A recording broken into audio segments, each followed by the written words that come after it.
It was Aristotle who said, knowing yourself is the beginning of wisdom. Sort of picks up what we talked about last week. Knowing self is the beginning of wisdom. He just didn't pick this up on his own. He learned from his teacher, Socrates, who said the only true wisdom is in knowing that you know nothing. Wisdom is a goal that we all seek. Let's use our text for today to see if we can't bear in mind what that would look like maybe for today and where we could find wisdom. We begin with Solomon. After his daddy has died, Solomon, who built New Jerusalem and the temple of God. Solomon, who wanted in many ways to walk in daddy's shoes, seeks to have wisdom as he now takes the throne after his father's death. So in his prayer, he says, "Give me wisdom." What is he praying for? What is he wanting? Did he accomplish it? Has anyone in Scripture accomplished it? Have we accomplished it? Wisdom is a spiritual thing. It's based on God's guiding revelation and our ability to hear it.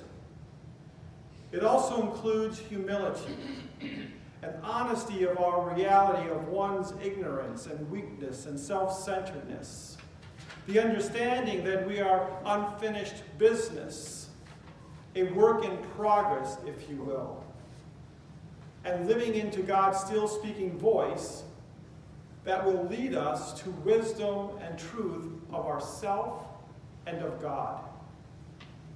This means knowing how to remain silent so that God can lead and teach us. On humility, humble people are less arrogant, less self-righteous, less controlling, and have a heart of a servant.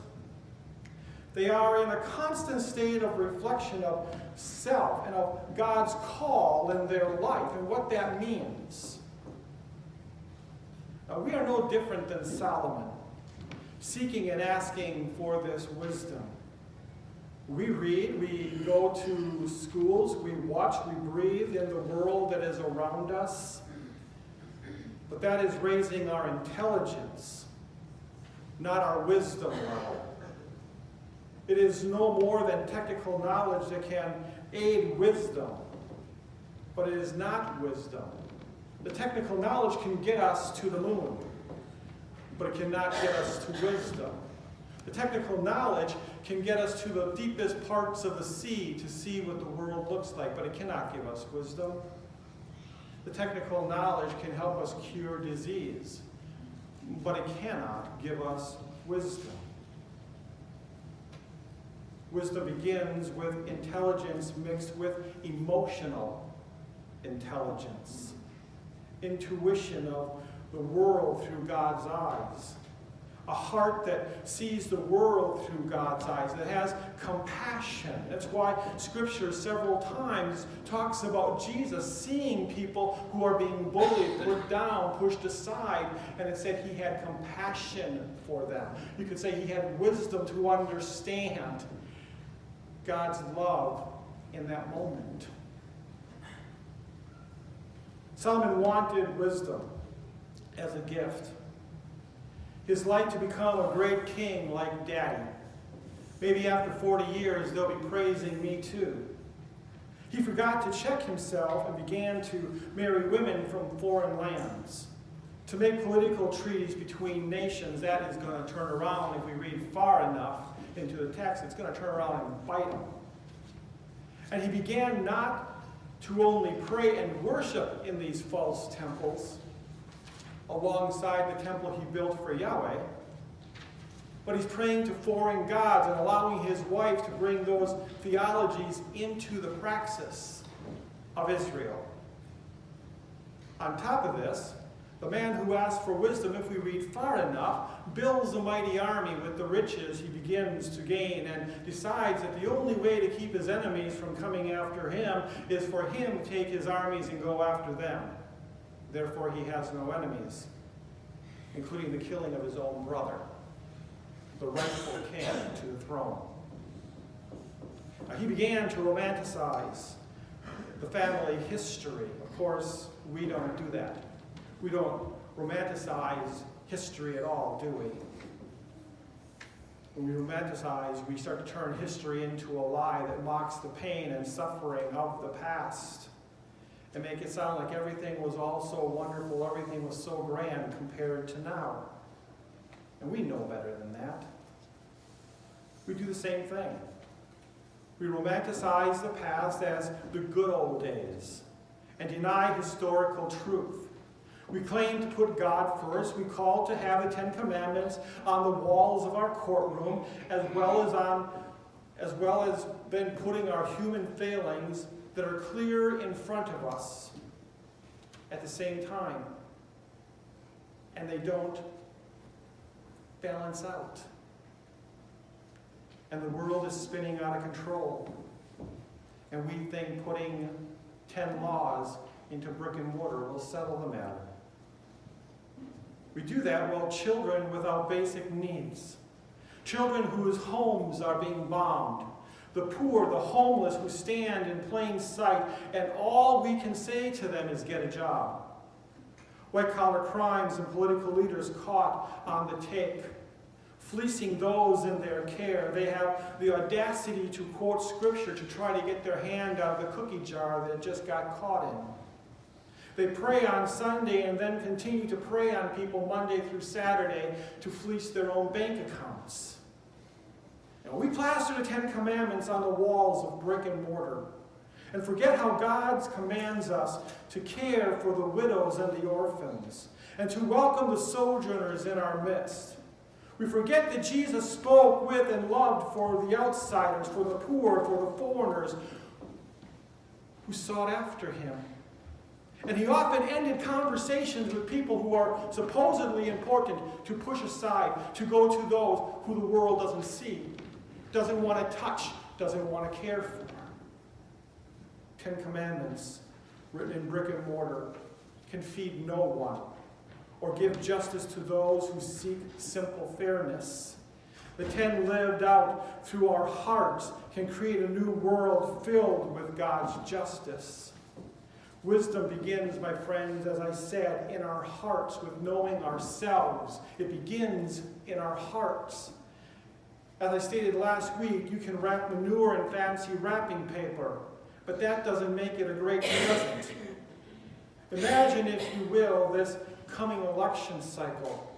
If those who want to be our leaders would show a little bit of godly wisdom over some pseudo-religious piety and truly speak to how we get to a place where all of God's children are loved and cared for. I mean, all, because that's what God demands, is all of us are cared for. All of us are loved. That's what agape means. Agape for everyone. A place where God commands to aid the poor, release to the captives, and to give honor to widows and to children and sojourners, and proclaim jubilee for all. To raise the poor and the captives from their bondage and let God's justice be in the rule that we live by. This is where Solomon fails. To see through God's eyes. And we're no different. Let's jump into the book of John. Jesus has just come back into the town after a short resting period. It doesn't take long. It never took long for Jesus. He walks into a situation that takes real wisdom to drive through the situation. The Pharisees, Sadducees, they really don't get along. They don't play together nicely, but here they are. Hey, Jesus. Hey, Master. As soon as Jesus heard, hey, Master, He knew he was being set up. I mean, the man's not a fool. Here these legalists are, hey master, setting trap. We caught this woman having an affair. Let's go back to that line. We caught, which means they saw. We caught this woman having an affair. The Mosaic law, which says what happens when we sin, or what they were to do before Jesus when people sinned, says to stone her to death. They say, what do we do? What do we do with this woman that we caught having an affair? They turn the question over to Jesus to get a response. And what do we get at first? Crickets. Nothing. Remember what I said about wisdom? It doesn't just, boom, an answer. Okay, God, now what? It seeks God's wisdom, God's justice, God's mercy, God's forgiveness, God's love. It seeks it all at the same time. And Jesus is quiet. That had to freak them out. He's quiet. He doesn't give an answer right away like they want. Crickets. He knows. In his mind, as he's quiet, they caught her in adultery. How did they know the adultery was going to happen in the first place? Who tipped them off? Was she set up as well? And if she's caught in adultery, did she have adultery with herself? Why isn't the man out here being stoned as well? Because the law says he should be out here as well. Or is misogyny at play? And only she's the blame for the affair. Somehow, she must have put a curse over him to make him do this. In Jesus' mind, it is silent and no response. You can hear the crickets. Why isn't the man seeking forgiveness as the woman?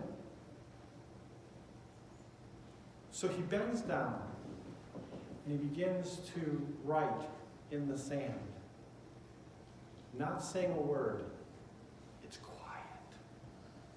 They've got to be getting nervous.